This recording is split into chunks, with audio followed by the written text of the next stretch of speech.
Okay, welcome Ishan, Prabhu, Robert. We're going live now. We'll start the reading now. Srila Prabhupada's Srimad Bhagavatam 1:5:21. All right, everything's going here. Okay, Ishan, Prabhu, why don't you start, Prabhu? Okay. Reading from Srimad Bhagavatam with translation and commentary as Srila Prabhupada wanted it, unre-edited by anybody's very... Oh, you have it there. Okay. Okay. First canto, 5th chapter, verse 21. Tvam atmanatmanam avihe amogadrik.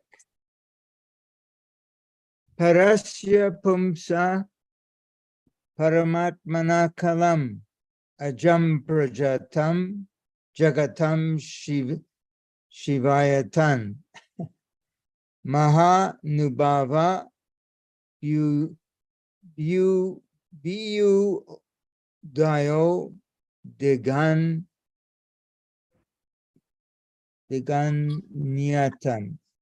Forgive me for my inability. Synonyms: Tvam, yourself; Atmana, by your own self; Atmanam, the super soul; Avehi, search out, to search out; Amogadrik, one who has the perfect vision; Parasya, of the transcendence; Pungsa, the personality of Godhead; Paramatmana, of the Supreme Lord; Kalam, a plenary part; Ajam, birthless; Prajatam, have taken birth; Jagata, of the world;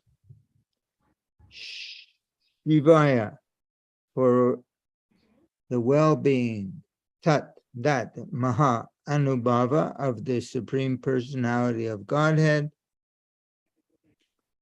Abhyudhaya, Sri Krishna; Abhyudaya, pastimes; Adhi, Ganya, Tam. Hare Krishna, welcome. Describe most vividly. Okay, the translation by Srila Prabhupada is as follows. Your goodness, I would like to just say, setting the scene, that Narada Muni is acting as the spiritual master of Srila Vyasadeva, who is recording all the Vedic literature, and this is a pastime for our instruction. Srila Vyasadeva doesn't need instruction, just as Arjuna does not need instruction, but he's put into that position by Krishna's desire so that some kind of lesson, teaching for our benefit can come out. So he's taking the position that he's not satisfied in his heart, although he's written so many Vedic literatures. So Narada Muni is taking the role of his spiritual master. And he's saying to Srila Vyasadeva, translation, your goodness has perfect vision. You yourself can know the super soul personality of Godhead because you are present as a plenary portion of the Lord. Srila Vyasadeva is said to be an expansion of Krishna himself. Although you are birthless, you have appeared on this earth for the well-being of all the people. Please, therefore, describe the transcendental pastimes of the personality of Godhead, Sri Krishna, more vividly. You're here for the welfare of all the people. This is the real welfare, to describe these pastimes. We'll read Srila Prabhupada's purport. I'm trying to scroll, but it's in your hands, Prabhu. Srila Vyasadeva, he's the empowered plenary portion, incarnation of the personality of Godhead, Sri Krishna. He descended, meaning to this earth, by his causeless mercy to deliver the fallen souls in the material world, to deliver us. The fallen and forgotten souls, they are detached from the transcendental loving service of the Lord. We don't feel any connection. We're just, although we can never be separated because we're part of Krishna, part and parcel. But because of the influence of the material energy, we have no sense of that connection. So Srila Prabhupada writes, the living entities are part and parcel of the Lord. They're eternally servitors of the Lord. And all the Vedic literature, therefore, they're put into some systematic order for the benefit of the fallen souls. And it is the duty of the fallen souls to take advantage of such literature and be free from the bondage of this material existence, meaning from the cycle of birth and death that we're all caught in. So although formally Srila Narada Rishi is his spiritual master, Srila Vyasadeva is not at all dependent on a spiritual master, because in essence, he's the spiritual master of everyone. He's an expansion of Krishna.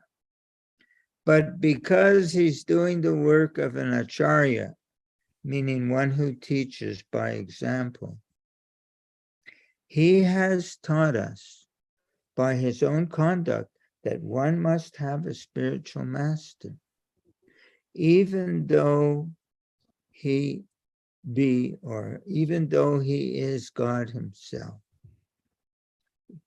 Lord Krishna, Lord Sri Krishna, Lord Sri Rama, and Lord Sri Chaitanya Mahaprabhu, all the incarnations of Godhead, they accepted formal spiritual masters, although by their transcendental nature, they were cognizant of all knowledge. But in order to direct the people in general to the lotus feet of Lord Sri Krishna, he himself, in the incarnation of Vyasadeva, is delineating the transcendental pastimes of the Lord.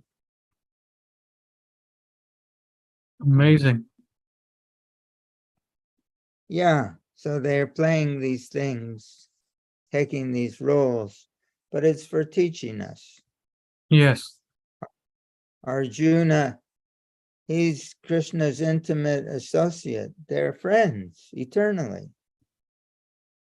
But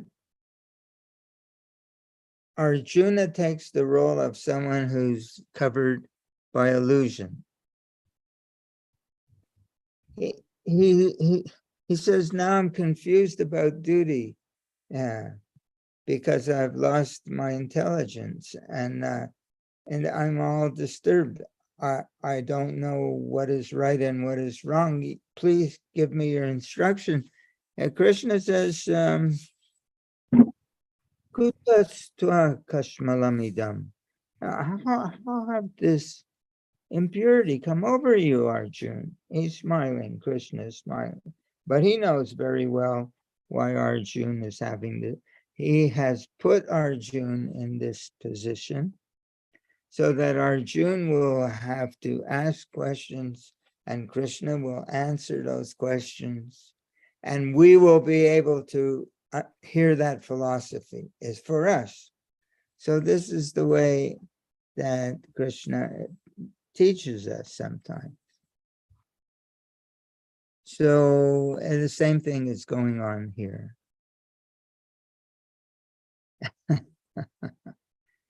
Okay. Here, Anything that, Go ahead, please. here on the first line, Srila Prabhupada is commenting, or the purport goes, Srila Vyasadeva is an empowered plenary portion, incarnation of the personality of Godhead, Sri Krishna. He descended by his causeless mercy to deliver the fallen souls in the material world. So we can see here, at least now we go back to the acharyas who have come down in this Gaudiya Vaishnava lineage. They are eternal associates of Krishna. And we can understand from this purport that the acharyas who are giving commentary on this wonderful literature are also part of that eternal pastime of the Lord. They're coming down specifically to deliver the conditioned souls. So we can see here what is the transcendental position of the acharya, like Srila Prabhupada, Bhaktisiddhanta, goes back to Lord Krishna or Lord Chaitanya himself. So we're very, very lucky to have this Bhaktivedanta commentary from the pure devotees who are in direct disciplic succession. And you can see here Prabhupada is also revealing some of his internal position. He's saying that the acharyas don't need a guru, but they take that position because the Supreme Personality of Godhead is himself teaching like that. These are the subtleties that are in the purport.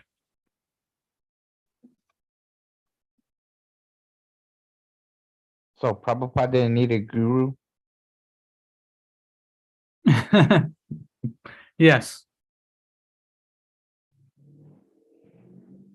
But he has taken it's explained there that Lord Sri Krishna here, if you read this part here, Lord Sri Krishna, Lord Sri Rama, and Lord Sri Chaitanya Mahaprabhu, all incarnations of Godhead, accepted formal spiritual masters, although by their transcendental nature, they were all cognizant of all knowledge, in order to direct people in general to the lotus feet of Lord Sri Krishna. So here we see that Prabhupada is commenting. If you read Prabhupada's books very scrutinizingly, he goes into the detail that his father was a pure devotee. It's in the Krishna book. He says, my father raised me as, he was a pure devotee. So in that regard, we can see, that Bhakti Vinod Thakur was also a pure devotee, right? The father of Bhaktisiddhanta Saraswati Thakur. So two pure devotees appearing back to back, right? Ishan Prabhu, Bhakti Vinod Thakur, and the previous acharyas, then Bhaktisiddhanta Saraswati Thakur, then the father of His Divine Grace, Srila Prabhupada, and then Srila Prabhupada himself, being empowered, comes to the West to preach Krishna consciousness. So yeah.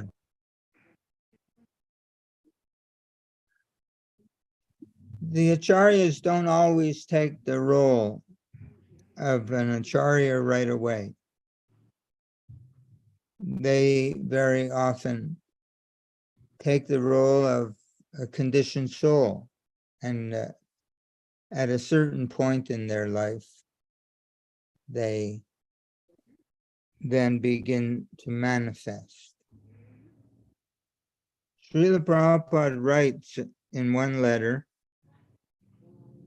that I have on my computer that the acharyas in our line of disciplic succession, they're mostly what we call manjari, means very young girls who have, in the spiritual world, who have an eternal relationship with Radha and Krishna. They serve Radha and Krishna in very intimate ways. He said most of the acharyas in our line they come to the spiritual world, and that's their eternal identity. And while they're here, they also are 100% still in the spiritual world, having that transcendental relationship. He says, and some of them are also cowherd boys. But we can't understand. It's not possible. We just have to accept, because they don't always manifest their potency or their power until Krishna is ready for them to do that. Srila Bhakti Vinod Thakur was a high court judge in India during the British occupation. And it was only at a certain point in his life, or his apparent life on this planet, that he became attracted to reading the Vaishnava literatures. And then he became very serious. And then he manifested his potency like that. Similarly, Srila Prabhupada played the role of a family man. He met his spiritual master. His spiritual master, Srila Bhakti Siddhanta Saraswati Thakur, he recognized Srila Prabhupada. And the other devotees who were brahmacharis or sannyasis, they would in some ways criticize Srila Prabhupada. Why doesn't he come and live with us? And Srila Bhakti Siddhanta said, don't worry. When the time is right, he will do everything. Right. And it was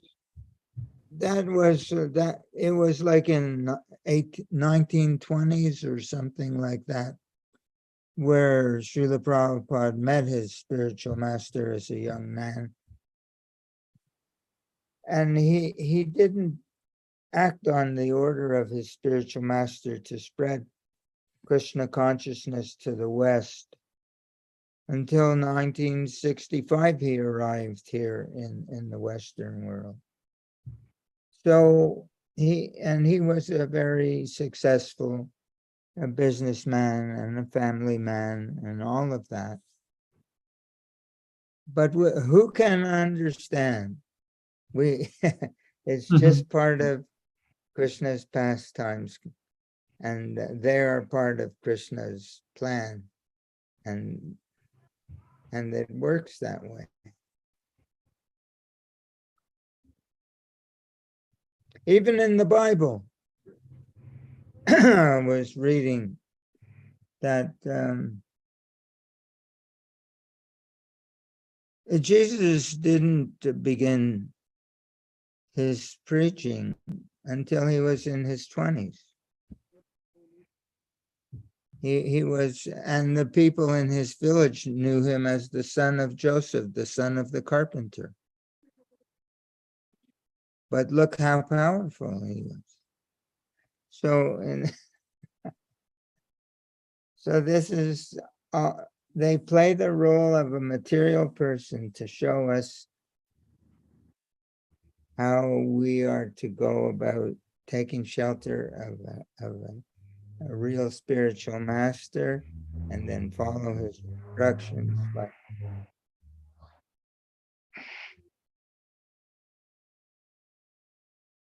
Yes, Srila Prabhupada met, according to the Bhaktivedanta Vedabase archives, he met Bhakti Siddhanta Saraswati Thakur in 1922. So that's just to give you a time when they met. Here it is. Okay, let's see here, 1922. And then I think Srila Prabhupada took formal Diksha, if you want to call it that, in 1934, was it? Yeah. something early 30s, yeah. Early some 30s, 10 okay. But Yeah. he makes a comment that really he accepted his spiritual master as his spiritual master in 1922, but that initiation was a formality. That the real connection with the spiritual master is from the heart. He makes that statement. Okay. The format, and I was reading where Srila Prabhupada points out it's not a fad to have a spiritual master. People think this is a nice thing to do, to be in you know, we don't like to use these words, but cool or what have you. It's not a fad it's a very, very serious business. And so it's a heart-to-heart connection, Srila Prabhupada writes. And when that connection is very strong, it is then that one can begin to learn from the spiritual master in a very different way. Rather than conceptual learning, it becomes a kind of learning of how to feel like a devotee, how to be a devotee at heart. Srila Prabhupada explains this. There's a difference. He says there's two kinds of instruction. It's written in Chaitanya Charitamrita: objective instruction and subjective instruction. And the objective instruction by the spiritual master means conceptual philosophy. What is the nature of the spirit soul? What is his relationship with God, with Krishna? What is his activities in that relationship? All of these things are described. This is philosophy. But there's a different kind of instruction. It's called subjective. And subjective, oh yeah. I'm reading. One is the liberated. There are two kinds of instructing spiritual masters. One is the liberated person. He's fully absorbed in meditation and devotional service. Let's just understand that. He's liberated. That means he's self-realized. He has no connection with the material identification. He's totally on the spiritual platform, and he's fully absorbed within his heart in meditation, in devotion to Krishna. And that's one kind of spirit. And the other is he who invokes the disciple's spiritual consciousness by means of relevant instruction. So, thus, the instructions in the science of devotion are differentiated in terms of the objective and the subjective ways of understanding. Objective is philosophy. We all like this philosophy very much. But understanding just understanding the philosophy is very, very purifying. It makes us pious. It I find that. elevates us.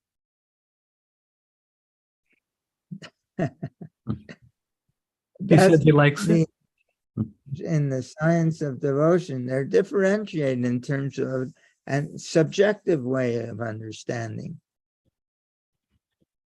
And the Acharya, in the true sense of the term, is one who is authorized to deliver Krishna. He enriches the disciple.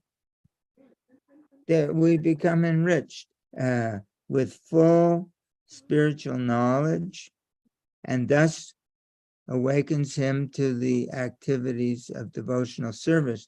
Can you, Prabhu, bring up the gopis' feelings of separation in the Krishna book?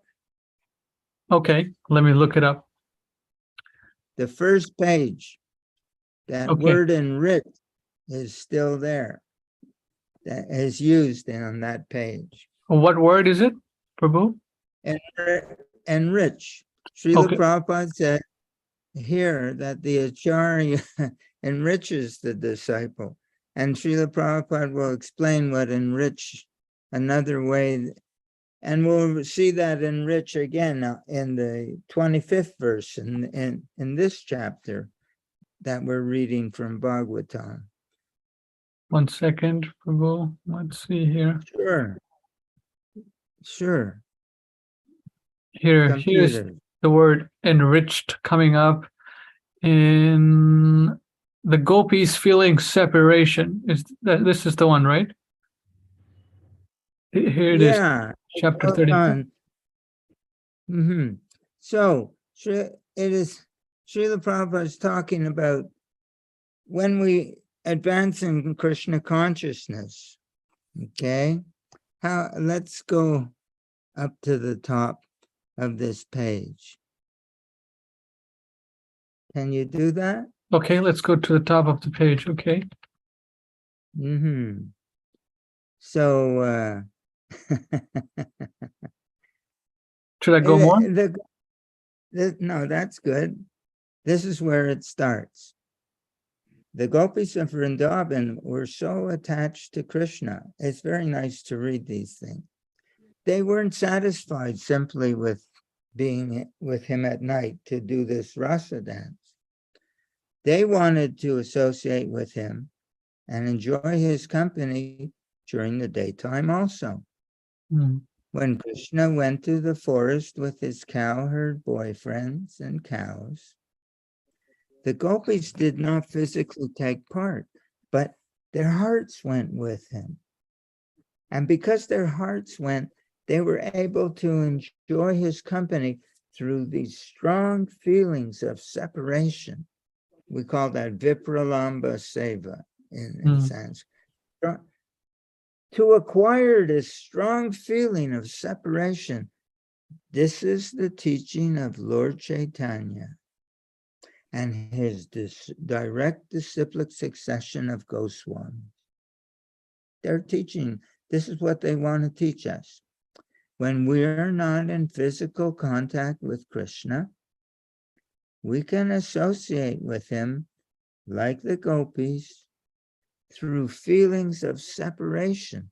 Krishna's transcendental form, qualities, pastimes, and entourage, they're all identical with him. Srila Prabhupada means that by remembering, we're in touch with him. There are 9 different kinds of devotional service: hearing about Krishna, chanting about Krishna, remembering Krishna's pastimes, etc. Devotional service to Krishna, doing all these things in feelings of separation. One's chanting the name of Krishna, but they're calling to Krishna, or they're remembering Krishna and saying, when will I see Krishna again? Like that. This devotional service to Krishna and feelings of separation elevates the devotee to the highest perfectional level. As we advance, we will be doing this.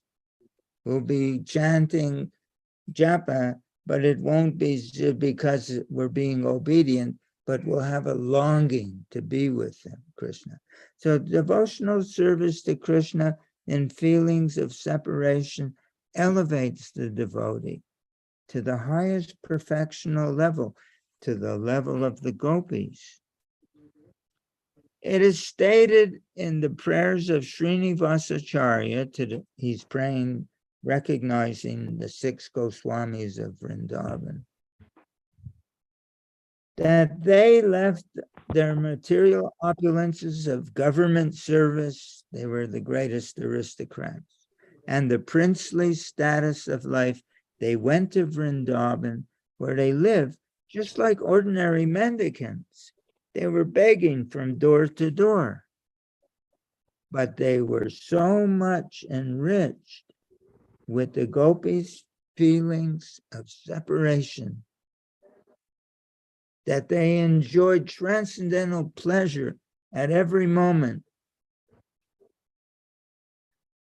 They say, it's written in our books that feeling the separation creates a kind of ecstasy that is greater than the ecstasy of meeting Krishna face to face. That's what it says in our books.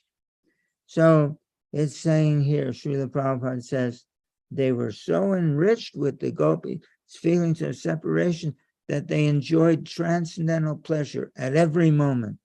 Similarly, when Lord Chaitanya was at Jagannath Puri, he was in the role of Radharani. He was in the role of Radharani. And he's feeling separation from Krishna in the mood of Srimati Radharani. Those who, now here, this is for us, those who are in the disciplic succession of the Madhva Gaudiya Sampradaya, that's us, should always feel this separation from Krishna. That's a good state. But worship his transcendental form and discuss his transcendental teachings, his pastimes, his qualities, his entourage. That will enrich the devotees to the highest devotional perfection. I think this copy is not the original copy, because I have this Krishna book. Can I get it? Sure. Yes. Let's make a note of that. Yes. See, Ishan Prabhu picked it up where he saw that this is not the original 1970 version of the Krishna book. This is the edited version of the Krishna book. Very interesting. He actually, it's very excellent that you picked it up, Ishan Prabhu, that this is not the original. What chapter is this? 31? Chapter 35. 35? Yes. When you sent me the Krishna book, was it the original Krishna book? Yes. Okay. 32, 33. Okay. No, not 35. According to my book, 35 is Kamsa sense for a Karura. Here, 34. Oh, now, okay. That's all right. We're on the third paragraph or second Now, paragraph. here it is. Here it is. Listen Okay. to this. Those who are in the disciplic succession of the Madhva Gaudiya Sampradaya, that's us, should also feel the separation of Krishna. Worship his transcendental form, discuss his transcendental teachings, his pastimes, his qualities, his entourage, and his associations. Now here's the part they cut out. The spiritual masters should enrich the devotees to the highest devotional perfection. Feeling constant separation while engaged in the service of the Lord is that perfection of Krishna consciousness. Srila Prabhupada's writing that the spiritual masters enrich us. So this, we were reading about subjective instruction. How does he enrich us? He shares this feeling in his, it's what we were reading. He said, oh, in that song, that there's two kinds of that spiritual master, the pure devotee. who is absorbed in devotional and meditation within his heart. He's feeling these moods. That is subjective instruction. He's teaching us how to feel. And we just read that. But what are we supposed to feel? He said, we just read in the Krishna book where he's teaching us, because in the Madhva Gaudiya, in the devotional lineage, he's teaching us how to feel this separation from Krishna.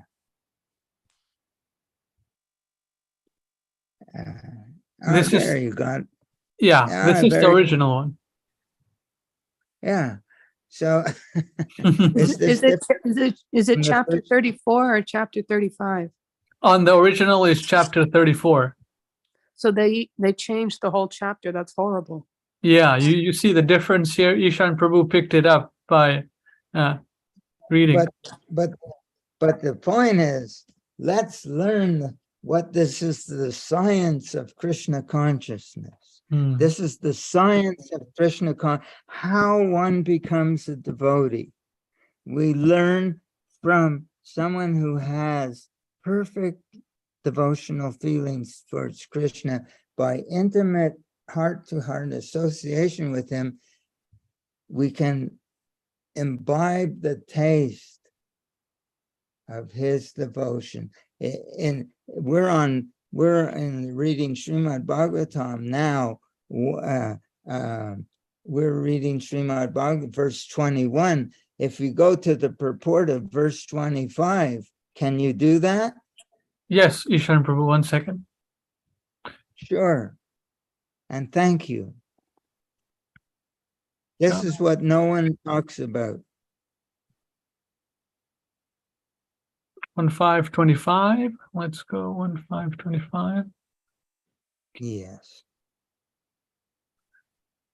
Here we go. Bingo. Read this. Pure devotion is infectious. COVID, eh? Pure devotion it's as much infectious in a good sense as infectious diseases. Now let's go skip a little down, okay? Yes. The neophyte devotee, here's that word again, becomes enriched. Down here, halfway down the page. The neophyte with the transcendental qualities of the pure devotee, which means he becomes attracted to the personality's name, fame, quality. And then Srila Prabhupada writes, what is this infection?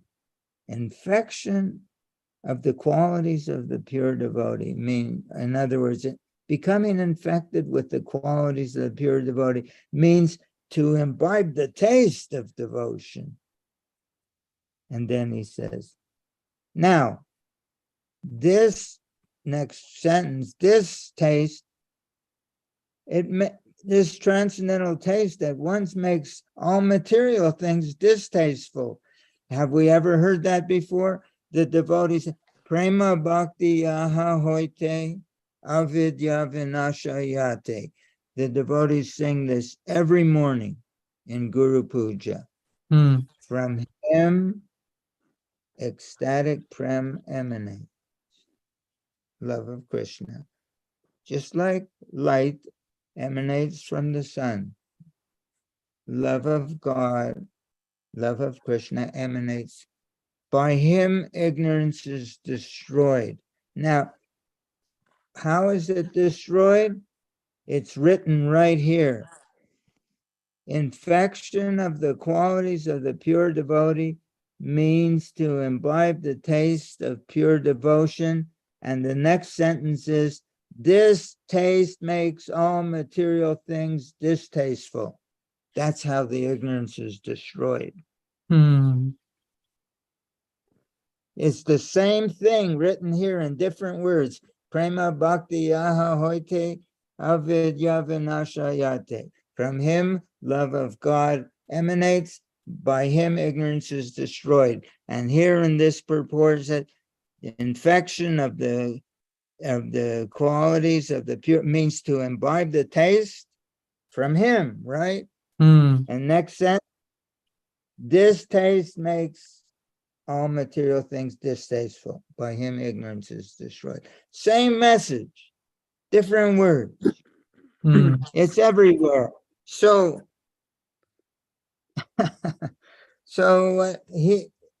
all of this is, we have to learn, we have to scrutinizingly study all this literature and connect the dots. Hmm. Here we're imbibing the taste, but what is that taste? We just read in Krishna book that all the people who are in this lineage of the Madhva Gaudiya Sampradaya, they should learn. What is that Sampradaya? It's coming from Lord Chaitanya. What is the mood of Lord Chaitanya? He's in the mood of Radharani, Srimati Radharani, feeling the separation of Krishna. And this comes down through our disciplines. Everyone who's in this lineage should be acquired. How can we get that taste? We become infected. How do we become infected?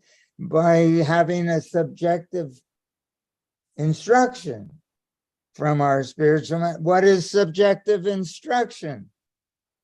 Subjective, look up the word in the dictionary. It's not objective, it's not conceptual, it's feeling. That's what subjective means. Hmm. He knows how to feel. So we have to have such an intimate connection with our spiritual master that his feeling becomes our feeling. That otherwise we're not taking everything in his books like it's a user's manual. A user's manual, you get a new blender, right? You can follow all the instructions and you can make it work. You don't need any relationship with the man who wrote those instructions. But this is not the way we learn from we have to receive subjective instruction. The feeling. Which is, yeah. And that is how now, maybe I'm not capable. Maybe I don't have this intimate relationship yet. Maybe I haven't even understood that this is available to me. Maybe I haven't understood that this is something I should cultivate. That's all right. But let us understand first. You want to go to New York? You get, what do they call a GPS or whatever? First, we have to know what is the path to go from point A to point B. Then maybe we can get there. But if we don't even know the path, how will we ever get to New York? In the same way, we have to understand the science of Krishna consciousness. Doesn't mean we can immediately drive there, but at least we have a roadmap. At least we have a sense of direction. At least we know where we have to go. That every day I can cultivate my relationship with my spiritual master. I can chant my japa in front of his picture, in front of his murti, and try to please him.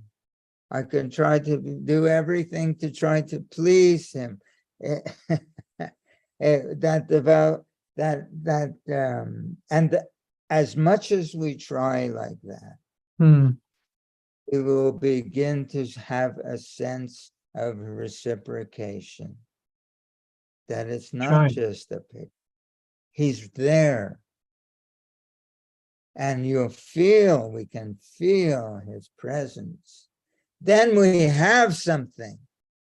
Then we say, oh, I can't always maintain this sense of connection. I'm so forgetful. I'm so distracted. I'm so fruitive, always thinking about success and failure, victory and defeat, honor and dishonor. I'm always thinking of 100,000 things, and I'm forgetting this connection. But I have a small taste of it, and it's immediately, all agitation of the heart evaporates as Right. soon as we have sense. And then say, oh, but I want more. When will I? So the prayers in the song will say, please let me be with you. There's a line in one of the prayers. Or Srila Bhaktivinoda Thakur, oh, you who taste always the nectar of the name, when will I hold your feet until the end of time? When will I never let go of you? I want this because you give me the taste of what Krishna consciousness is. Isn't that lovely? Isn't that nice? So we're explaining the science. We're not saying it's not about what I am and what and we're not talking about that. We're talking about understanding the process of Krishna consciousness.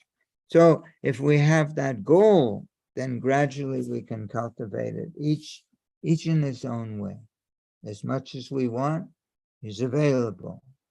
As much as we want, freely giving. And this is how Lord Chaitanya taught Krishna consciousness when he was present. Is in again and again in Chaitanya that people would be exposed to Lord Chaitanya's moods, that he would be chanting ecstatically in kirtan, and they would be swept up with this feeling. And Srila Prabhupada explains that they would begin to chant with that feeling. And others would be exposed to that, and they would be, and Srila Prabhupada, this is our disciplic succession. They all have this feeling. And those who are in the Madhva Gaudiya Sampradaya, they should be cultivating, they should be cultivating these feelings of love of Krishna. But how can we know about the mood of how can we know about the mood of the gopis? Unless we read these books, unless we try to really understand what is love of Krishna by reading these books and studying these books. And I've been doing couple of chapters, I've been rewriting them in my own words, just trying to understand what is Srila Prabhupada saying. And in doing so, they become, I don't know, something lights up. This, in other words, real, Srila Prabhupada said, real hearing is when we start to speak it. Really try to. Or another, you can read this book. You can read any of the Srila Prabhupada's books, but not for simply getting information. Sit in front of Srila Prabhupada, his form, his picture, his murti, and read for him, read for his pleasure. Try to explain these teachings to Srila Prabhupada. Do you know that this is what devotees do? There's so many pastimes. Maharaj Prataparudra, he came disguised as an ordinary man before Lord Chaitanya, and he was a king, but he was disguised as an ordinary person because Lord Chaitanya wouldn't see any king. He's a sannyasi, didn't want to. He was trying to give the example how to be. And Maharaj Prataparucha started to recite some verses from the Bhagavatam. And Lord Chaitanya embraced him and said, please keep reciting. Please keep reciting. In Sri Chaitanya, Sri Harinam Chintamani, Lord Chaitanya is asking Haridas Thakur about the process of devotional service. And he's taking so much pleasure in Haridas Thakur's explanation. Similarly, Lord Chaitanya is asking questions from Ramananda Roy, and Ramananda Roy. So is similarly, Srila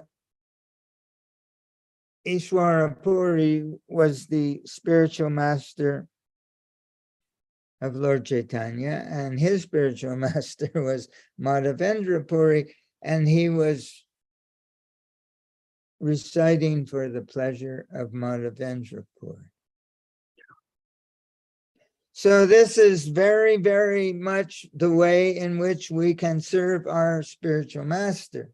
That we can chant for his pleasure, we can sing bhajans for his pleasure, we can read books for his pleasure, his books for his pleasure.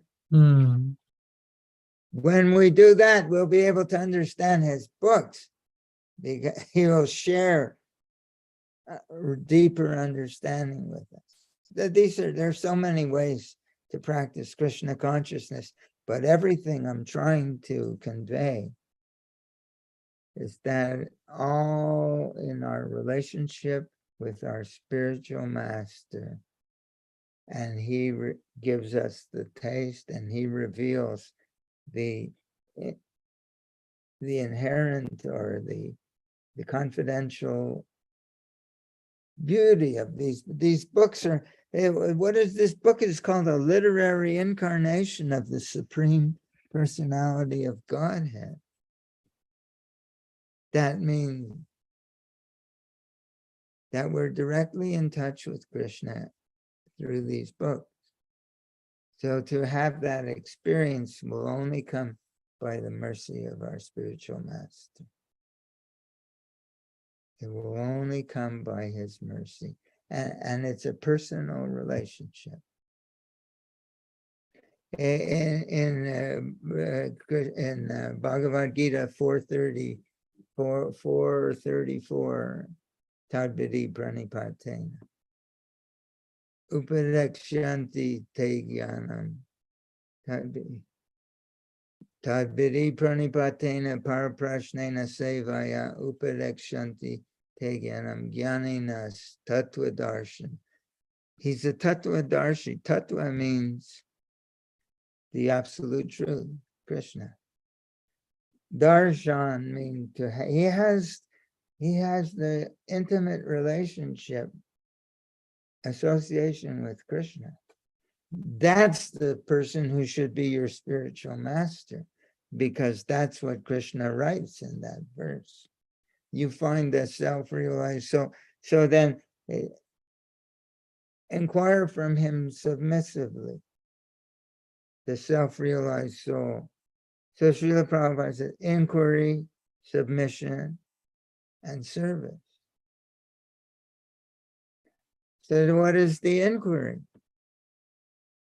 The inquiry is, how can I develop love of God? In that purport, Srila Prabhupada says, that nonsense questions, why are you asking so many foolish questions?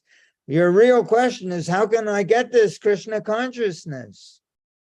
What is this Krishna consciousness? He said, what is submission?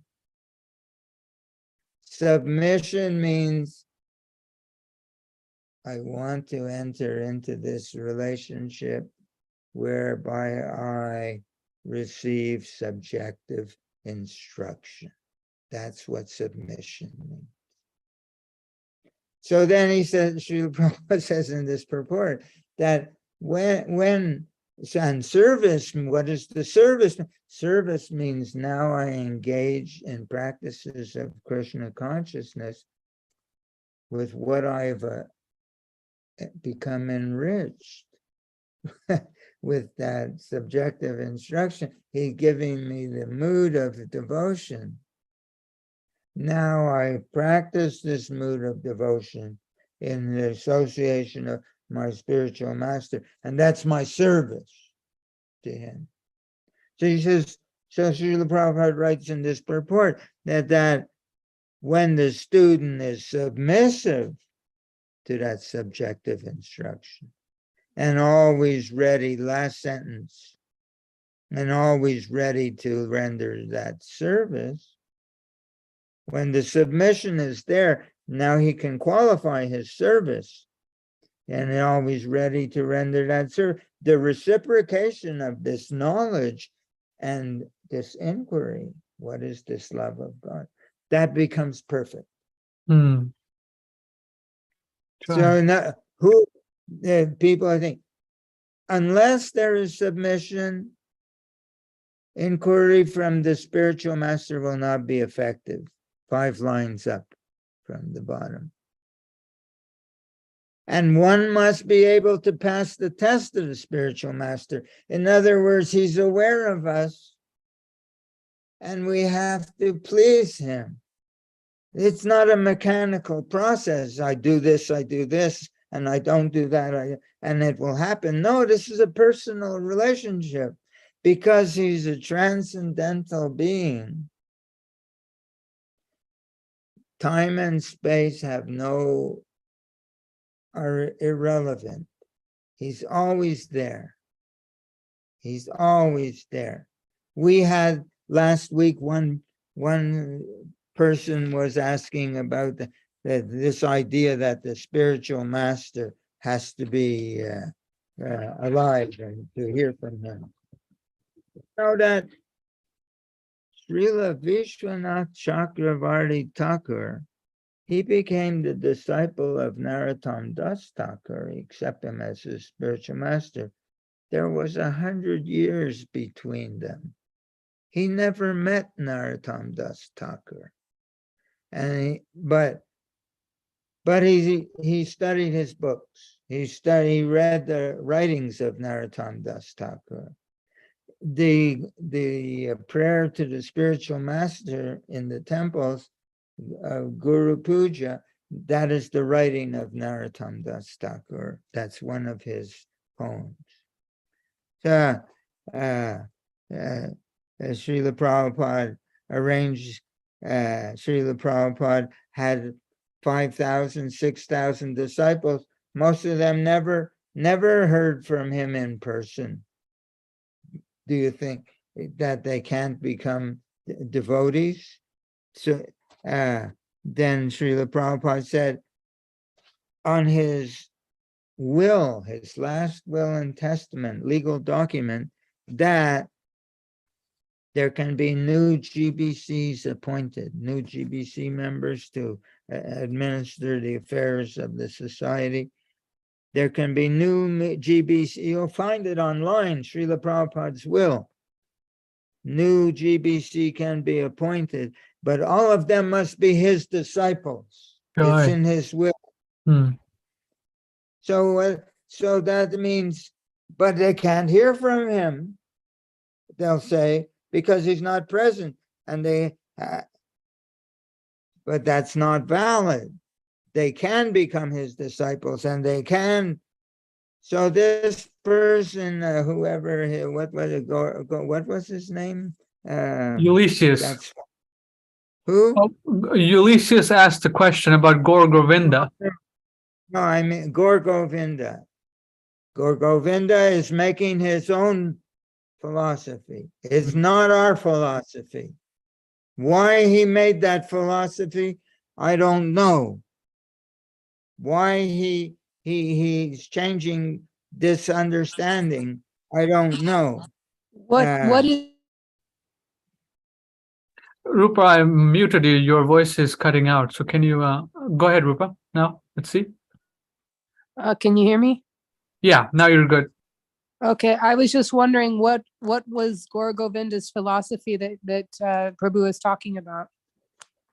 That if you can't hear from a living guru, you cannot advance in Krishna consciousness. Ah, I see. Why? Either he didn't understand our philosophy, or he wanted to have people hanging around him listening to his words. But that is not our philosophy. That is his concoction, and it's offensive. And so somebody was raising this idea. No, we can read. Srila Prabhupada said, read my books. And he says, I have quotes where Srila Prabhupada says, reading my books and being with me in person is the same thing. But that man is making up his own ideas. And that's offensive. And now other people joined our program last week, and they're trying to repeat those ideas. Yeah, Ishan Prabhu, the way you have explained it from different angles, from Krishna book, from Srimad Bhagavatam, and from Bhagavad Gita, the same message is there, and it's very obvious that Krishna consciousness is based on the principle of love, and not just so-called obedience to the spiritual master and blind following. So, these things really make sense. But if you don't have a conceptual understanding, or at least the basics, the way you have explained it, it makes sense. But if people don't explain it like this, how would they even get any idea of what it actually means? It's very elusive. Srila Prabhupada is not going to sit in front of us and say, I'm a pure devotee of Krishna. I love Krishna with all my heart. And your business is to try and understand my heart and follow in my footsteps by imbibing from me the taste of devotion, because I'm a pure devotee. He will never say that. No, pure devotees don't talk like that, but the prayer is there. Yasya prasada bhagavat prasad. By the mercy of this, without the grace of the spiritual master, no one can make any advance. From him, ecstatic prem emanates. By him, ignorance is destroyed.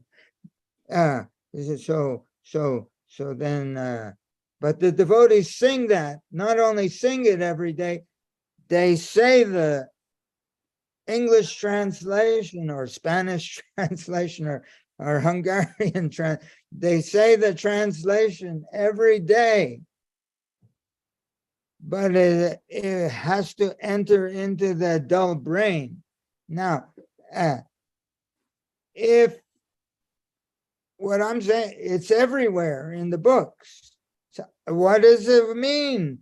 That is objective and subjective instruction. What does it mean? Srila Prabhupada wrote that you have to get subjective instruction from somebody whose heart is filled with devotion to Krishna, and he's meditating like, how can one miss such a point?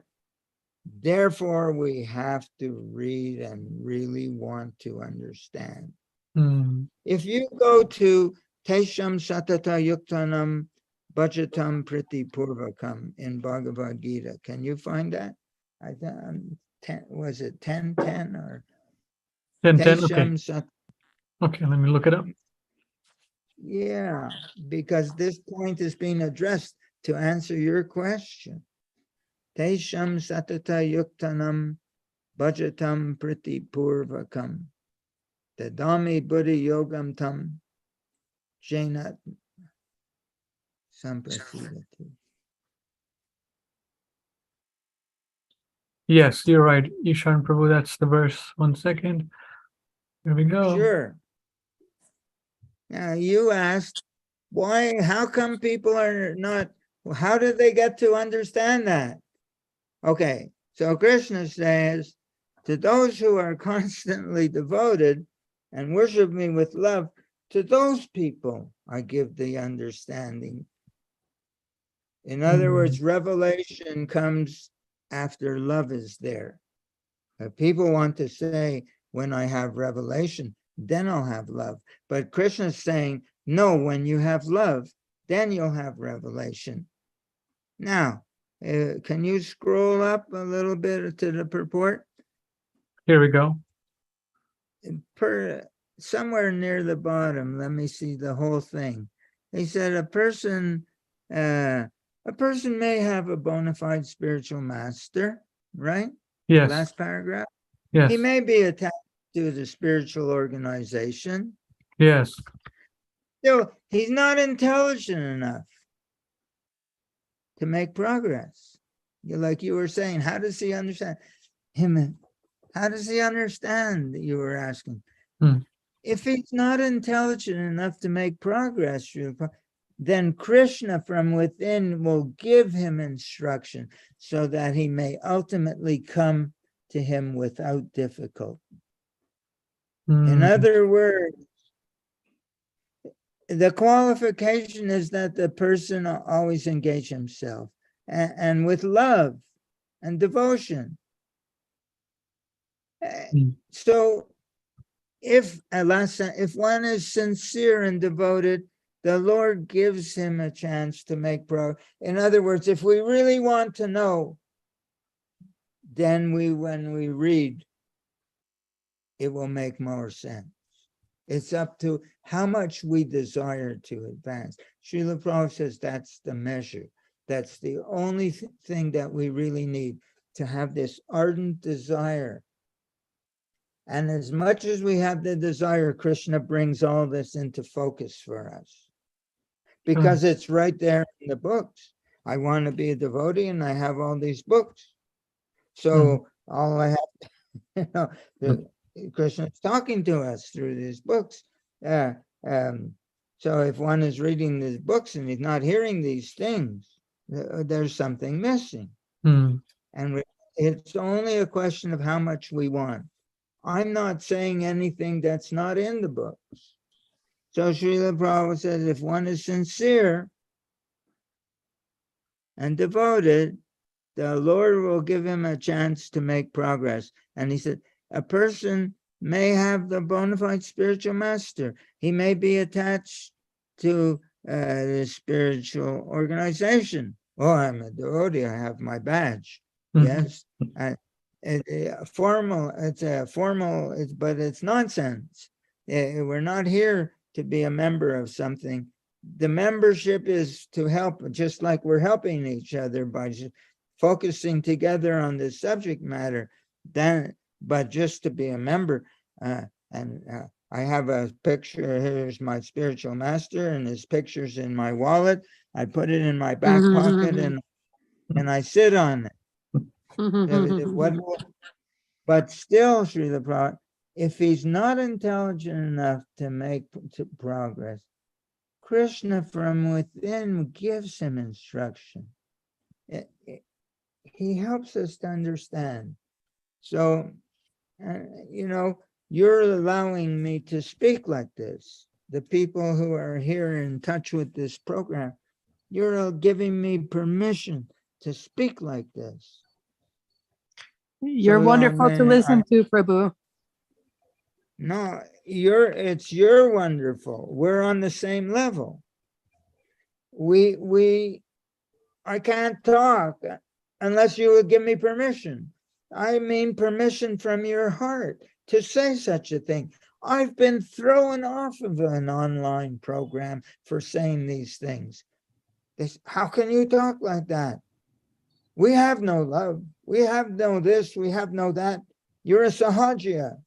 You know what? One of them wrote me a letter and said, you're engaged in mental masturbation. Those were the words in his email. Another one from the same group sent me another email, said, you're a very dangerous person, because I'm saying the things that I'm saying tonight, but you're not saying like that. There's You're nothing, saying, there's nothing that you've said that I don't fully agree with. how can we? I'm not only repeating what's in our books. I say, if a person has an argument with this, he has an argument with Srila Prabhupada or with Krishna. Hmm. So no, what I mean to say is, we need each other. You think I don't benefit by talking like this to people, devotees like yourself? I need you. I need your association. It gives me strength. It helps me to remember what I'm supposed to remember. I'm giving you my best understanding, my best thoughts, not because I always live on this platform, because I want to live on this platform. But Sure. I'm saying, we're talking about the GPS. I can't give you subjective instruction, but I can give you objective instruction. Try. Subjective instruction we get from our spiritual master, the pure devotees, the self-realized, Tadvidi, how did he say? Tattvadarshi. He's a Tattvadarshi. He has the darshan of the absolute truth. You'll find that kind of spiritual master, not somebody who's been appointed by the GBC. What kind of nonsense is that? You find a Tattvadarshi, Krishna says. And you find someone who has Krishna's darshan, 724, and you inquire from him, how can I develop love of God submissively? That means get subjective instruction and then render that service to him. He says, do it like this. And you say, oh, I got the feeling. And then you give him back the service. Then the reciprocation of inquiry and knowledge becomes perfect, quote unquote. And it's in all. So it's very wonderful. It's so nice that I can talk with you like that. We think about it. Thinking, feeling, and willing is the business of the mind. You think of the ice cream in the fridge, then you remember the feeling, and then you want to taste it. Okay. Right. Thinking, same thing. We're thinking about this process, and it arouses the desire in our hearts to want it. And then we just, I want it. So we're in the thinking department here, and to arouse the desire, the feeling, and then the willing. And then, say a person begin to ask within, how can I cultivate this feeling? How can I cultivate this sense of relationship with Srila Prabhupada? That he feels alive in my heart, that I can feel he's with me. I can feel his love. I can feel his enthusiasm for Krishna consciousness. How can I get that? As soon as we just start thinking like that, Krishna says, oh, he wants to know. She wants to know. Then what did we just read in Tesham Satata Yuktanam? But he will give us the ability to understand this process. He will give us the ability how to come closer to him through this process. And as the desire starts to grow in us. Look, Srila Prabhupada writes about the bhajan anandis and the ghosti anandis. That's two kinds of, there's two kinds. I'll just give you an example of one way that I do this.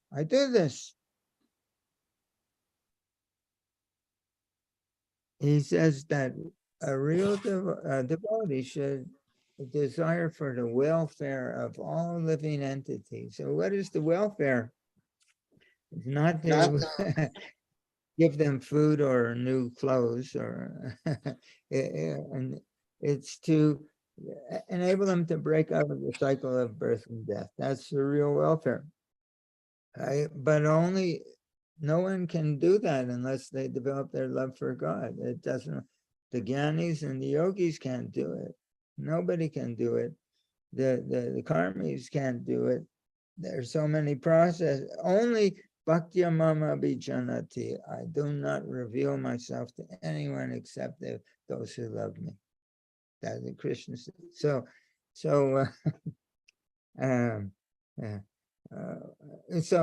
he said, welfare. So we should desire the welfare of all living beings. You know how Haridas Thakur would chant Hare Krishna? He would chant really loud, and the people questioned him, and why you chant so loud? So Haridas Thakur, when we chant the holy name, the trees get the benefit, the insects get the benefit, the grass gets the benefit, the plants get the benefit. It's a service. So you sit in front of Srila Prabhupada and say, let's chant now for the benefit of the whole universe.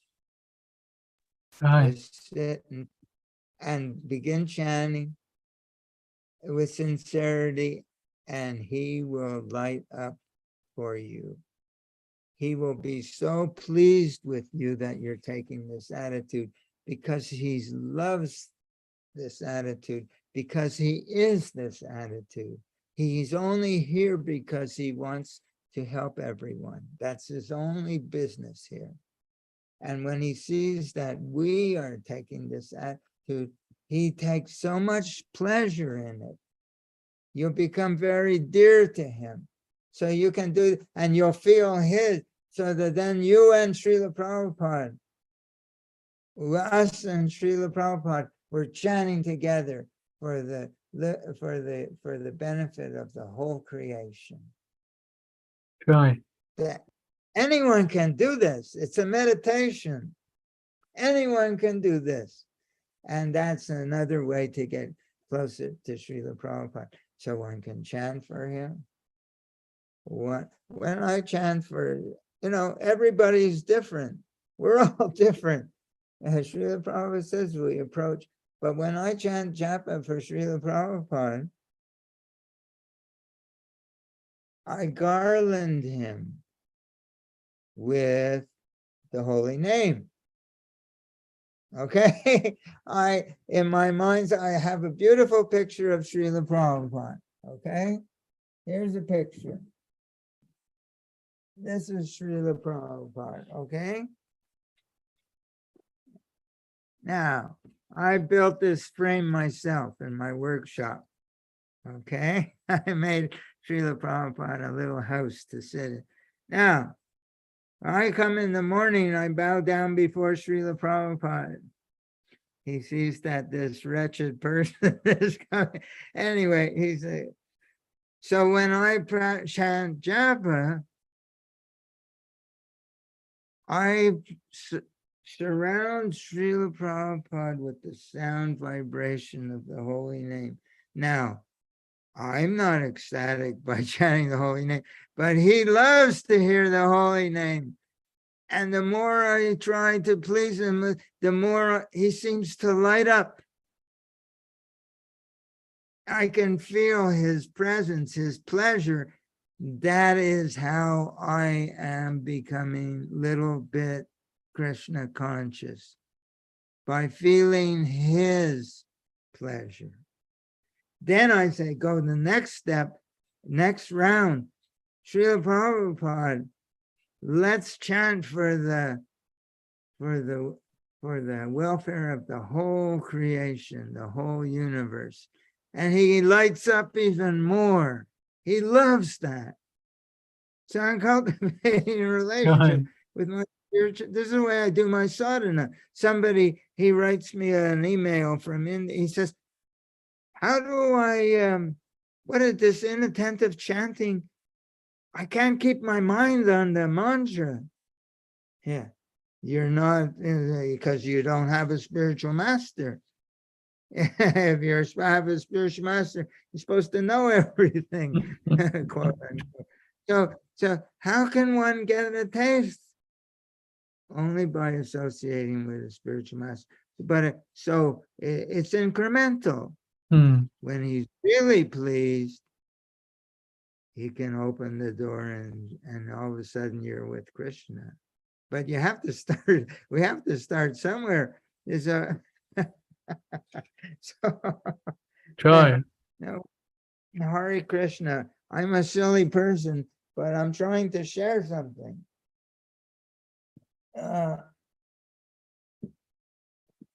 Yeah. So then I have little deities on my altar, you know. So I chant. Srila Prabhupada said, when you chant, he says, Krishna is there. Radha is there. But if I don't contemplate that while chanting, Hare Krishna. But if I chant, I have little Radha and Krishna. I would never have Radha and Krishna on my altar, because Radha Krishna worship is so, it's not like Chaitanya Gaur-Nitai that they don't take offense. There's so many offenses in the nectar of devotion that one can do before the deities. But somebody sent them to me. Somebody who's not even a devotee. They knew that I was trying to be a devotee. A friend of my wife. He all of a sudden Radha and Krishna are here in front of me. So I try to understand. So so when I say Radha, I mean Hare, I look at Srimati Radha. I go very slowly at first. Hare Krishna, Hare Krishna, Krishna Krishna, Hare Hare, Hare Rama, Hare Rama, Rama. And I said, that. Then when I'm chanting and I can't, not in front of them, and I chant Hare Krishna, I see them in my head. Radha, Hare Krishna. And I say, oh, thank you. Oh, thank you. I have, you know, that Krishna is present in his name, we're in touch. The material mind has a very hard time with this. That Krishna takes different forms. And one of his forms is sound vibration. That's a present. Krishna is there in sound vibration. That is a sound form. Well, that's very difficult for our minds to. But it's our whole process. So so we have to contemplate like that. Hare Krishna, and say, oh, thank you. I'm in the presence of Krishna now. I'm in touch with Krishna now. I'm so fortunate. That amazing. He's letting us be in touch with him. The only thing that's missing is our we have to get the taste, and we have to be very sincere. And gradually this becomes revealed to us that we're so fortunate and we're so lucky, and we can be in Krishna's, and he'll protect us from Maya, from illusion. He'll take away. So when I say a chant, and I'm looking, then I say, go back to Srila Prabhupada. I say, Srila Prabhupada, in my mind, Krishna is here. Hare Krishna, and Srila Prabhupada. Yes, yes. So now, who can't do that? A child can do that. An adult has a hard time. We have to be very simple. We have to, therefore, Srila Prabhupada says, there's Krishna consciousness, simple for the simple. That's his word. But we're so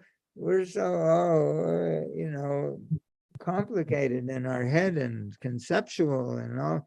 Yeah, but a child can understand. Oh, Krishna is here.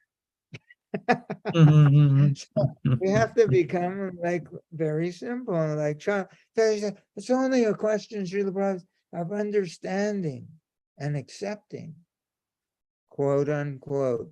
Krishna consciousness is only a matter of understanding and accepting. Right. So I say, I can be in the presence of 100 devotees and I can say, who in this room accepts this philosophy? Everyone will raise their hand. Mm. And I say, no, you haven't accepted it yet. You haven't accepted. What does acceptance mean? Say somebody wins the lottery and they get the check and they go to the bank and they get a statement. I now have $97 million and they know it. And they say, they become very happy, right? Mm. For a little while. What's the point? The point is, okay, you got a trip to Disneyland, okay, all expenses paid, and this is a big thing for some people. You're going to be so happy. Okay, so what do we got? We got an all expense paid trip to Krishna Loka, and you can stay there for Right. eternity and be relieved of all mental nonsense and all trials and tribulations and old age and disease, and you can have this for free. It's yours. Right. If we accept, we'd be so joyful. Mm. That's the point. Therefore, Srila Prabhupada, nectar of instruction, utsahan, is the first word, enthusiasm. Mm. Other places, you have to become joyful to be a devotee. It means you really accept the business, that this is not just an idea or a philosophy, it's a fact. So therefore, joyful enthusiasm is the practice of Krishna consciousness. Then it becomes alive. And we have, to the degree that we have joyful enthusiasm, to that degree, Krishna will be immediately available to us to that degree. And but we're not accustomed to that. And my mind is always moaning and groaning and planning and this and that. Mm. Who time for joyful enthusiasm? I got so many things to do. So I have to accept. So Srila Prabhupada said, Krishna consciousness only a matter of understanding and accepting. So we have the understanding. Now we have to cultivate acceptance. Oh, Krishna's present in his holy name. Oh, Hare Krishna. Oh, thank you for letting me be in touch with you. Yeah, well, to that degree that we can be grateful like that, to that degree we'll realize his presence in the holy name. If people think of it, there's a word they use it's called linear and non-linear. You may have heard these words sometimes. Krishna consciousness is not linear. It's non-linear. It means that, okay, you got so many instructions from the spiritual master. Do this, do this, do this, do this. Don't do this, don't do this, don't do this, and don't do this. And I say, okay, I'm doing all these things. I'm following, I'm being obedient. All right. So one day I'll receive a blessing. This is linear thinking. That if you do A, it causes B, and B causes C, and C. But this is not linear. This is non-linear, or it's transcendental. It means it's simply a question of understanding and accepting. And to that degree, your realization is, your acceptance is your realization. Your joyful acceptance is your realization. Now, the point is, at a certain point, Srila Prabhupada said to me, he rolled up his sleeve and he said, You have seen this. He was doing pantomime that he's injecting heroin into his arm. He said, you have seen this? I said, yes, because I had seen it just in those weeks. He said, Krishna consciousness is like that. When we get that taste from it, it makes us want more. Then we're safe. Then we're caught. But it's not that by doing, and following instructions, the blessing will come. It's a question of heartfelt opening, acceptance, and being joyful that, oh, I have this. Hare Krishna, thank you. Hare Krishna, Krishna Krishna, Hare Hare. So now, this may be very provocative, what I'm saying, but I believe it's the truth, and I work with it every day. And you know, but you don't have to be a devotee for 50 years. I mean, an aspiring, like myself, a person can do this first week, coming in touch. How much do they understand and how much do they accept? And Krishna says, even if you don't understand, but you're trying, Tesham Satate, I'll help you from within your heart. Joy. I'll give you the realize. It's not about senior this, that. Older devotees are just that much closer to the grave. It doesn't mean a thing. It's a question of when we're ready to meet. You know, you ever get an invitation to a wedding or a this or that, and it says at the bottom, RSVP. You know what that means? You ever see that? Yes. RSVP? Yes. It means, I come from French Canada. I was raised in Canada, Montreal. Répondez s'il vous plaît means, please, we're sending you this invitation. Please respond and let us know if you're going to come. Krishna consciousness, the Bhagavad Gita, is an invitation. RSVP. Do you please accept this? And what is our acceptance? Joyful enthusiasm. That is the acceptance. Now, it's a personal. Srila Prabhupada says that if you got a Bhagavad Gita and you can relate to it, you should know that the only thing that enables you to be attracted to this philosophy is that Krishna has recognized your desire for knowing and he has given you the ability to find the beauty, to find that this is the truth. He is given, this is, in other words, that Bhagavad Gita is in your hand and you can relate to it. It means that Krishna has personally given you this invitation.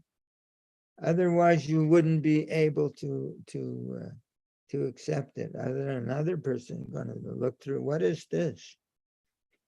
Throw it away, right? So, no, it's Krishna reaching out to us because he thinks we're ready, and he gives us the ability to be attracted.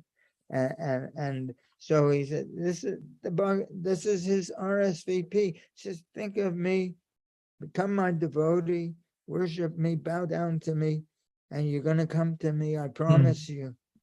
So this is a very personal thing. Yeah, we're in touch with Krishna, but it's only a matter of understanding and accepting. It's simple for the simple. We have to become simple like that, and we're going to become devotees. We don't need to be scholars or big brain or anything. There's no qualification except understanding and accepting. Well, that's really wonderful. So you give me permission. I do carry on.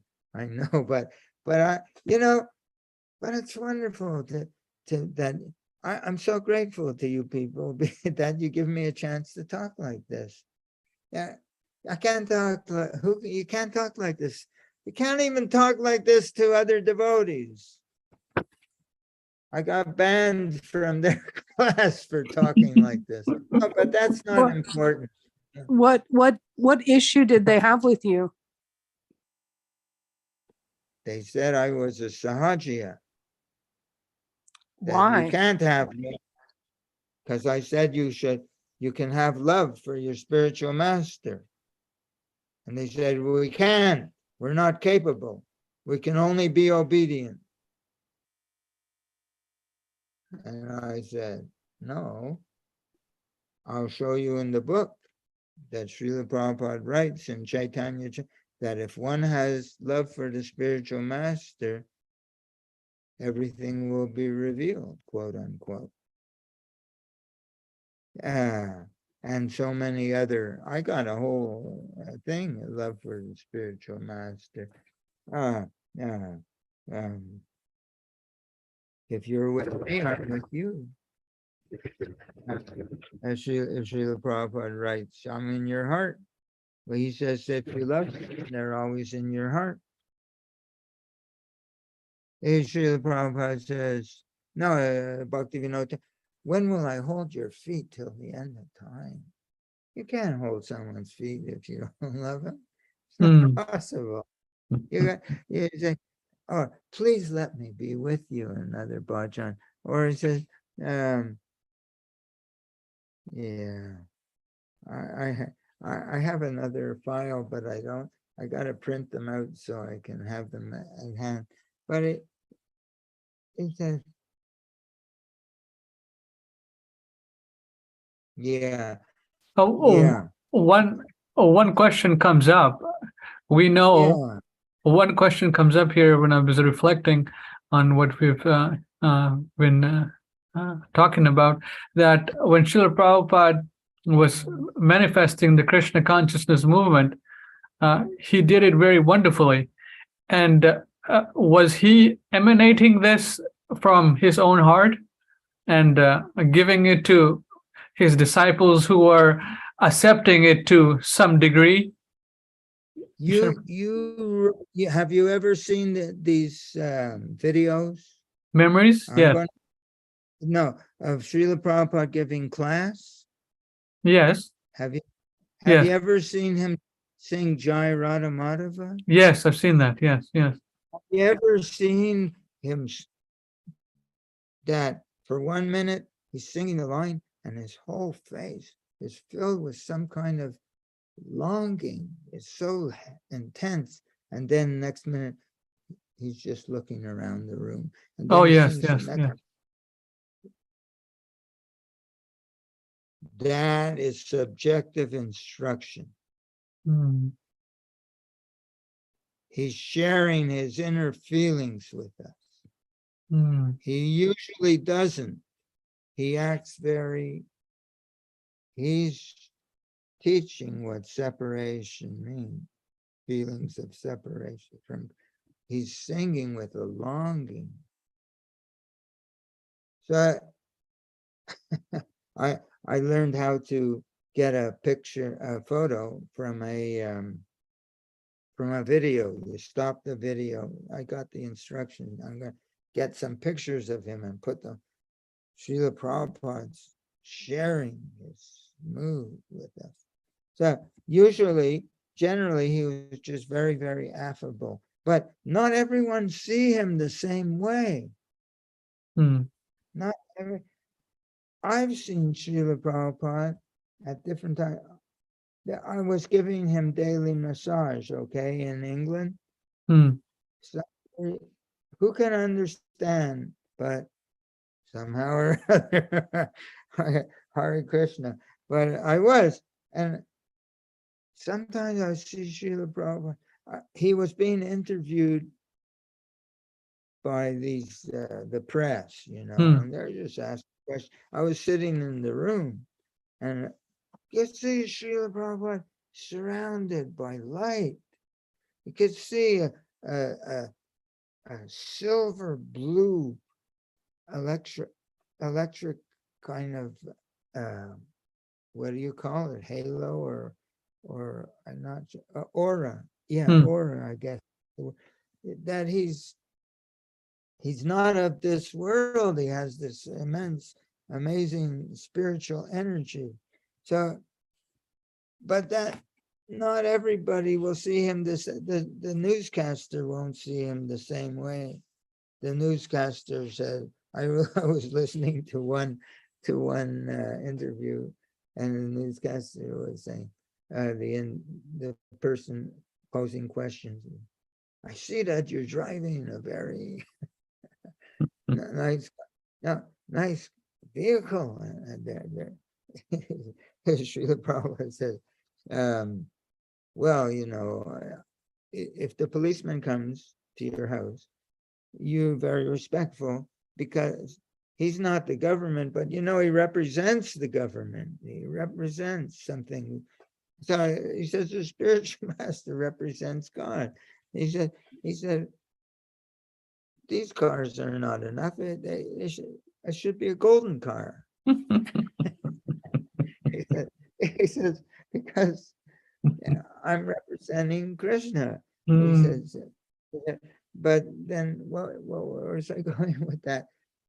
Yeah, he said, but she said, in the temple room, she said, one of them said, you sit on a very high seat. And Srila Prabhupada said, yeah, but right now in this room, I'm sitting on a cushion just on the same level as you. And she said, yeah.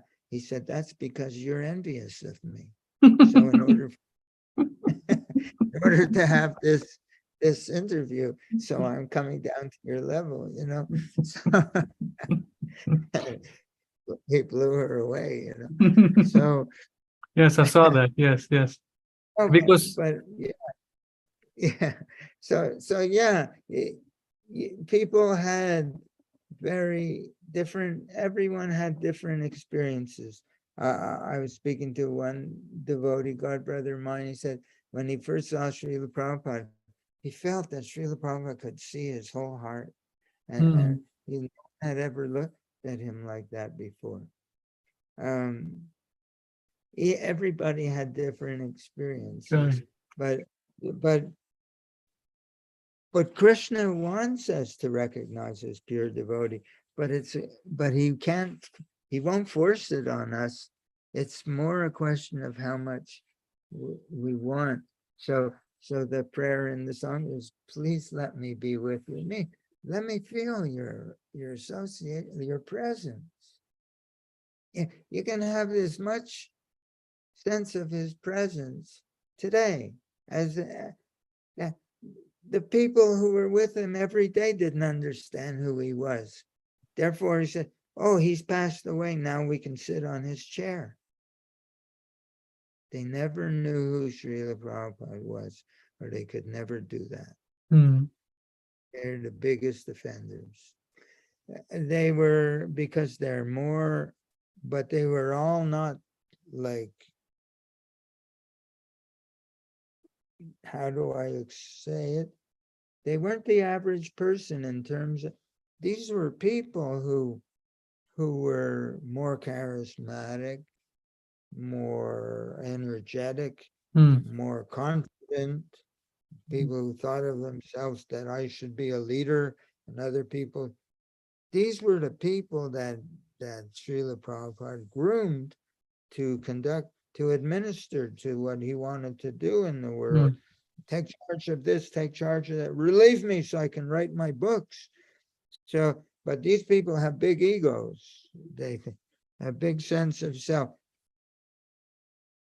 They could not recognize who is Srila Prabhupada, and that big ego, when he departed, say, now we can take his position and people can worship us.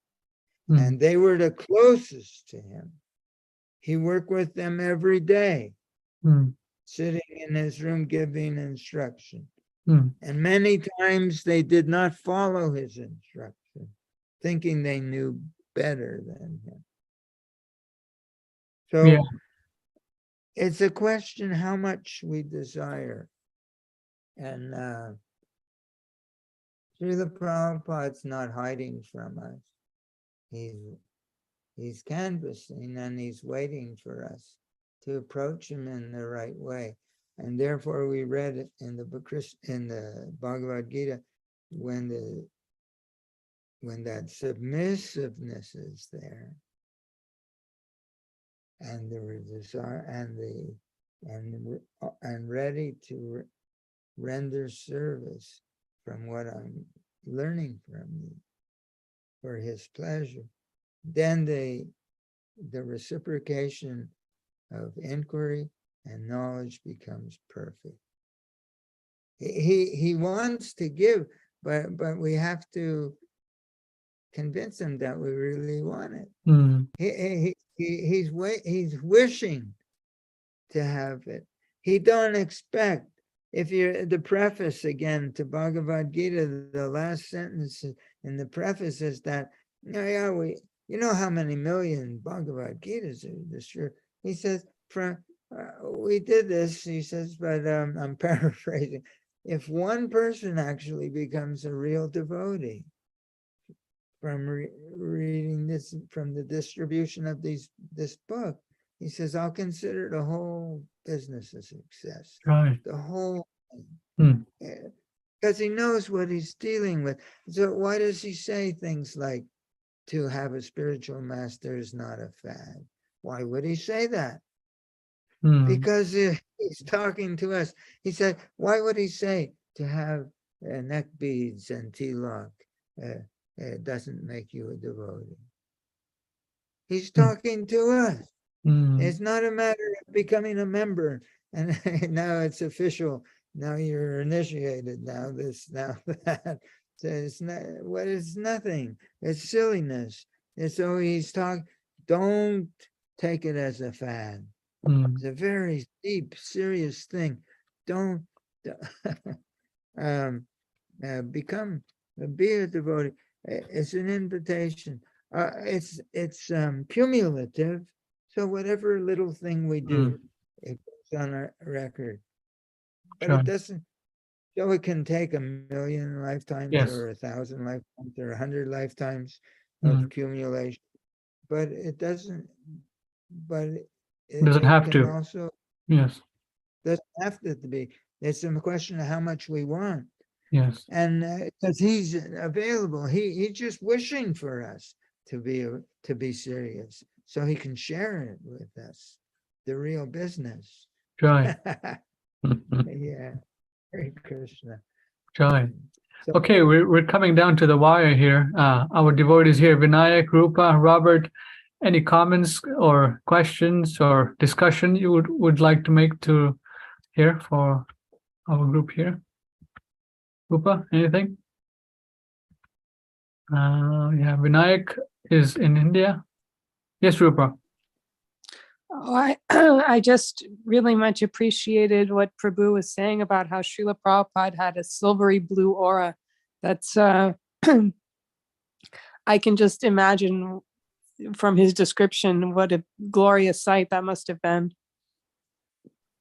Right. Yeah. Yeah, Narayan Prabhu also described something like that. When he first saw Srila Prabhupada, he was floating, Rupa, if you remember in the memories, he also had that wonderful vision of Srila Prabhupada. So, as Ishan Prabhu is describing, so everyone had a wonderful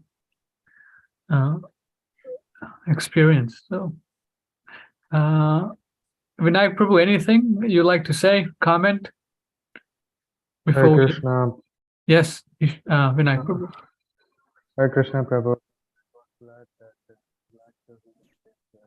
Your voice is not clear. Please, you speak into the microphone.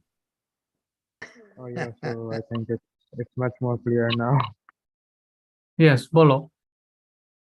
Okay, so about the thing that that Krishna wants to hear from his devotees was very catchy for today.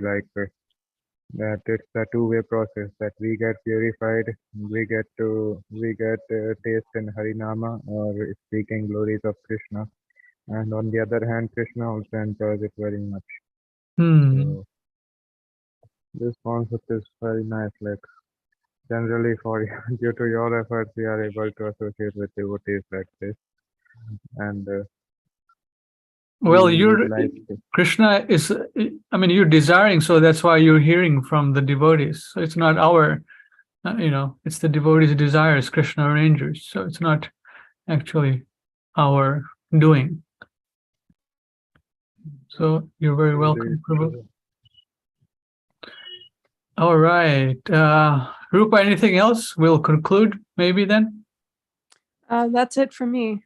Okay, Ishan Prabhu would like to thank you for this lively discussions, and it's been I've been meditating on these things that we've been talking about, and it's been helping me internally. So I'm very much appreciative of your insights, because this cuts through, 40 or 50 years worth of, bullshit, if you want to call it that, where we if you hear it from someone Yeah. who's practicing, and they help you. So this is what real association is. At least this is my understanding, that we should get the right message from immediately when we come into Krishna consciousness, and in this way our advancement is very fast, or very nicely done. You know what? Just one thing.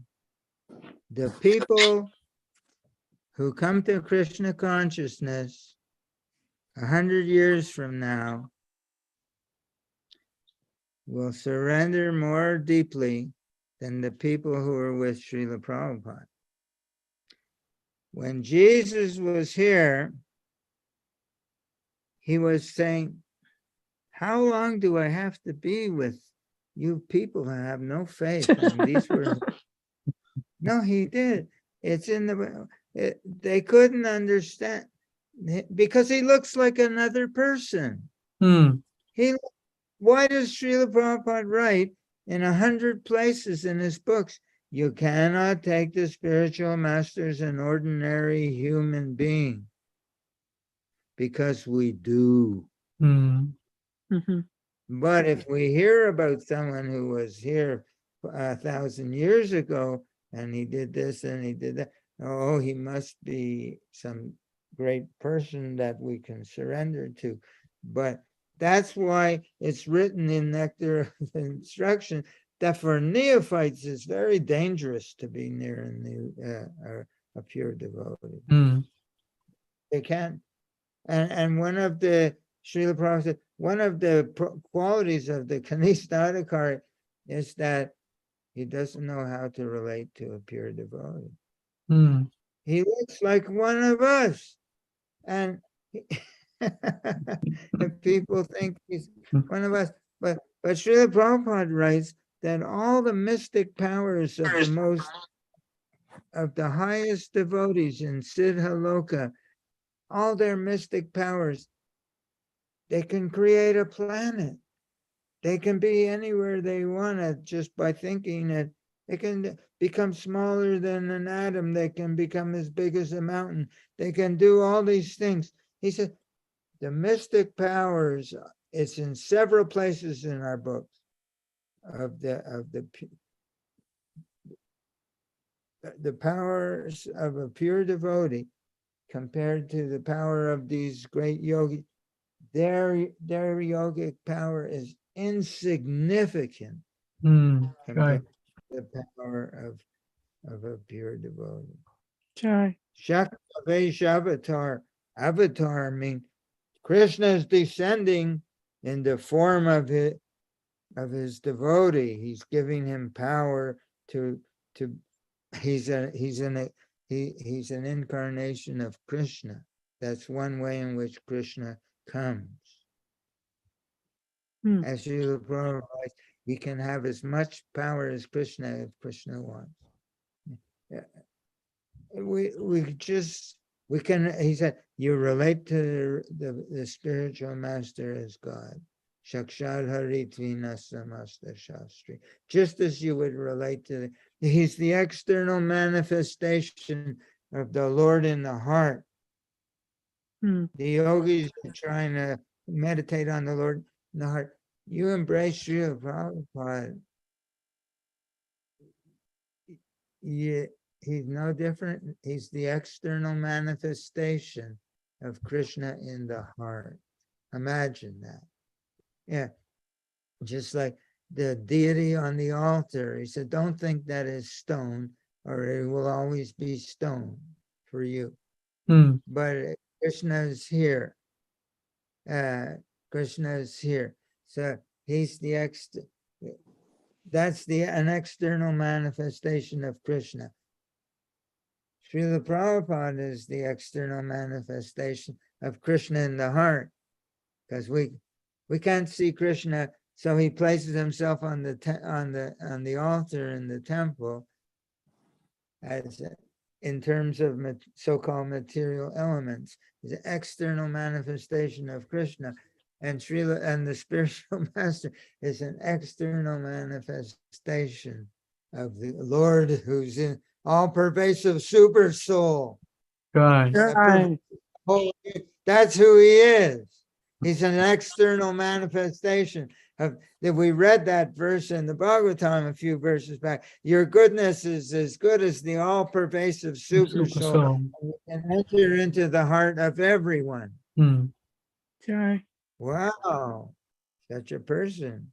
But he looks like but he says, don't relate to him like he's an ordinary human being. That's our benediction that we appeared, I think, at the right time. At least our bodies appear at the right time, and we're getting these teachings right after his disappearance. I'd like to make a request. Hmm. My request is of Ishan Prabhu. As you perhaps know, Narayan left his body on January 1st of this year. And I was just wanted to ask you if you would say a prayer on his behalf to Srila Prabhupada and Krishna, that he ascend to his next birth or to liberation, whichever he's eligible for. Sure, I will. Thank you. I promise you that.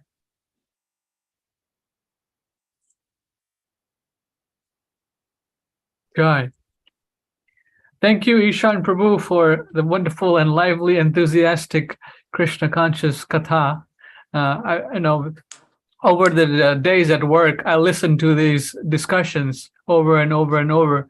So it's been very helpful for my personal Krishna conscious life. So anyone who listens to this would certainly benefit. I'm sure the close-knit devotees here also appreciate that. And thank you, Srila Prabhupada, for this wonderful Krishna consciousness movement. We're very happy to have this in our personal lives. And we're so happy to have Ishan Prabhu, who has so fully imbibed the mood and the message of Srila Prabhupada. Hare Krishna. 100% mutual. I couldn't talk like this unless you let me. It just works that way. And it's in our philosophy, it's in our book that somebody can't talk, or they can talk as much as the other person is desiring to hear, and they need each other. Jai. They want each other. Hare They're so Krishna. happy to be with each other. You're a great teacher, Ishan Prabhu, and I learn so much from you every time we have a class. If I can do, when you get there, you save me a seat. Yeah. You can take what I'm talking about and run with it, so that I'll be following you. No, I'm not kidding. I'm not trying to be humble or something. It's just I'm just trying to point out that any one of us can run with this. It's understanding and accepting. But you have this childlike wonder in the way that you speak, that I can tell that you really have a simple and loving heart with Srila Prabhupada inside your heart. Jai. we're working on it. Really, yeah. We're cultivating. I am very forgetful, very distracted, but I always get into trouble. I become confused. Yeah, and I become anxious, and I become impatient, and I become critical. I become so many things, and then when I've had enough, and I said, this is so uncomfortable, then I come crawling back and say, I need to be in association of my spiritual master. Yeah, Yeah. it's real. and he takes it away. Yeah, Yeah. he does.